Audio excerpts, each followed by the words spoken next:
Hey everybody, it's me, Miss Ram, and today we are talking all about seeds and plants. So let's get started with our little presentation.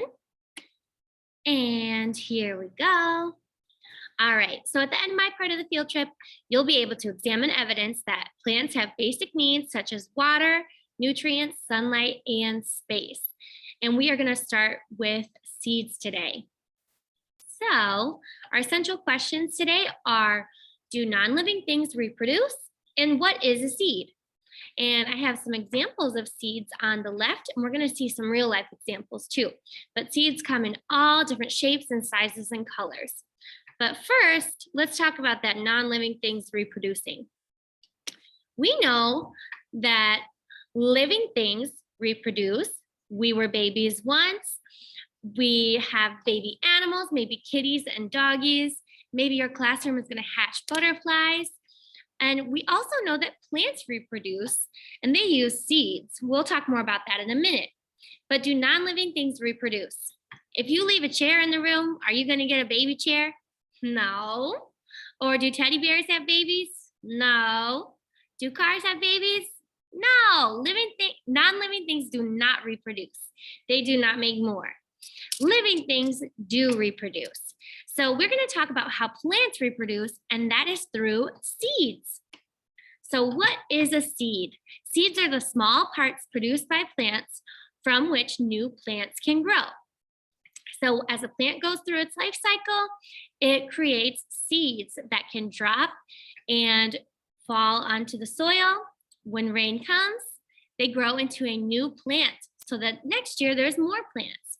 So I'm going to stop sharing my screen and we're going to look at some seeds that I have here in my classroom because I love gardening. Gardening is one of my favorite things to do, and I do a lot of it out here at the Environmental Center.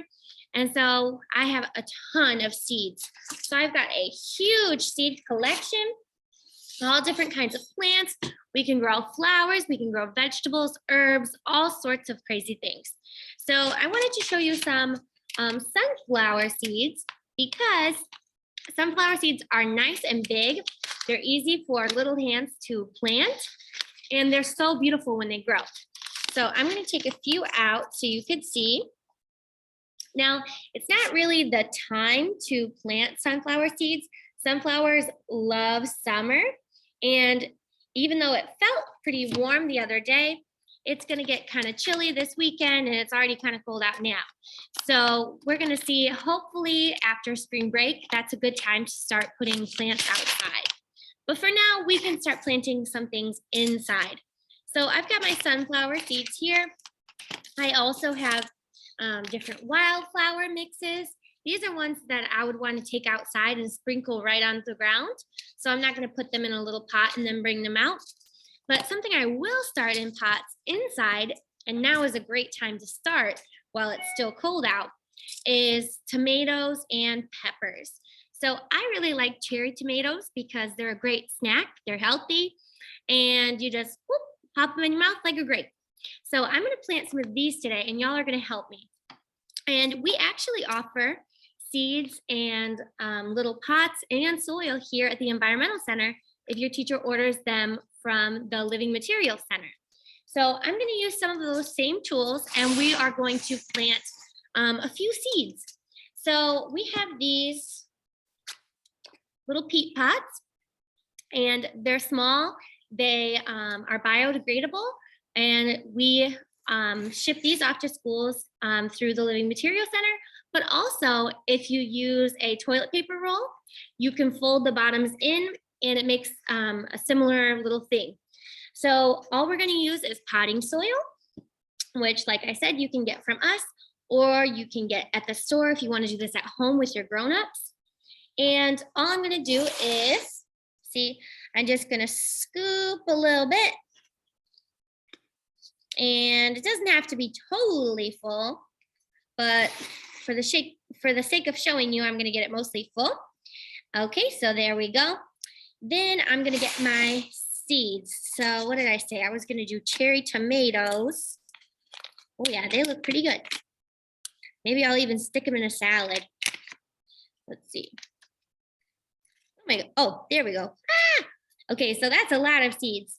Now, we know that plants need water and sunlight and nutrients from their soil, but they also need space. So I cannot put all of those seeds in there. I'm just going to put maybe 3 because ideally I would just put 1, but not all seeds germinate or start to grow. So I just put 3 in and I'm going to tuck them in with my finger, just a little poke, and make sure they're all tucked in. Then I got to put my other pepper seeds back in the bag, which will be quite interesting since they're so tiny. Okay, so I have my 3 seeds inside. Now I'm just going to take some water and I'm just going to give it a little spritz. All right, so the top is wet and I'm going to have to spritz them like every day, maybe once when I arrive at school in the morning, once in the afternoon. And the reason I'm not using a watering can is because once those sprouts start to come out and it starts to grow, they're not going to be very strong. And so if I were to dump a lot of water, they might get damaged or squished by the water because it's really heavy. So I just use a little spritz and that'll give them enough moisture and enough water. And then when they're big adult plants, then we can put them outside. They'll get rain. You can water them with a hose, all that. But for now, we're just going to stick to a spray bottle. So let me plant a few more things. Now, these are some giant hot chili peppers, and I think I want to plant some of those. So I'm going to open this up. Let's see what these seeds look like.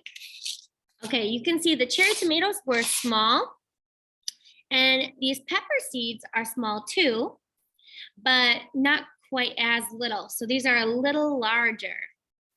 And different vegetables have different shaped seeds. I'm going to put all but 3 back. I think I'm going to stick with the number 3.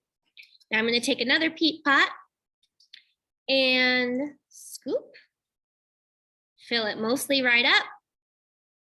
Stick my seeds in there. Maybe I'm going to spread them out so they have a little space just in case they all do germinate.